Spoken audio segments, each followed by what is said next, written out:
গাজীপুর মহানগরের টঙ্গী পশ্চিম থানাধীন ২৭ খৈরতুল এলাকায় চলছে বহুতল ভবন নির্মাণের কাজ, কিন্তু এই নির্মাণের পেছনের গল্পটা অনেকটাই ভিন্ন।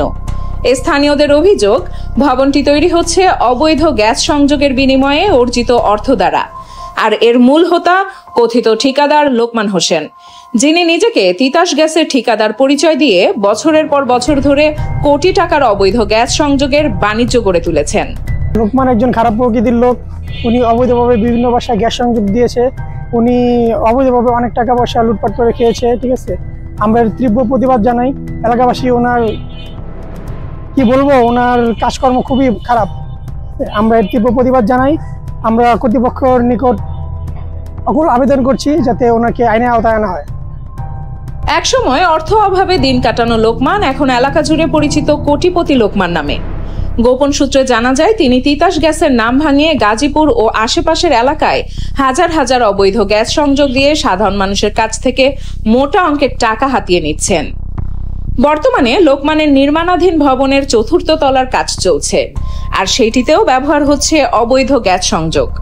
এলাকাবাসীর অভিযোগ, এসব অবৈধ সংযোগের কারণে গ্যাস চাপ কমে গিয়ে সাধারণ গ্রাহকরা ভোগান্তিতে পড়ছেন। একাধিক সূত্রে জানা যায়, লোকমান হোসেনের নামে ও তার আত্মীয় স্বজনের নামে এখন একাধিক জমি ও ব্যাংক হিসাব রয়েছে, যেখানে কোটি টাকার লেনদেন নিয়মিত ঘটে। এক সময় সাধারণ শিক্ষকতা থেকে কোটি টাকার মালিক হয়ে ওঠার এই গল্প অনেকের কাছেই রহস্যময়।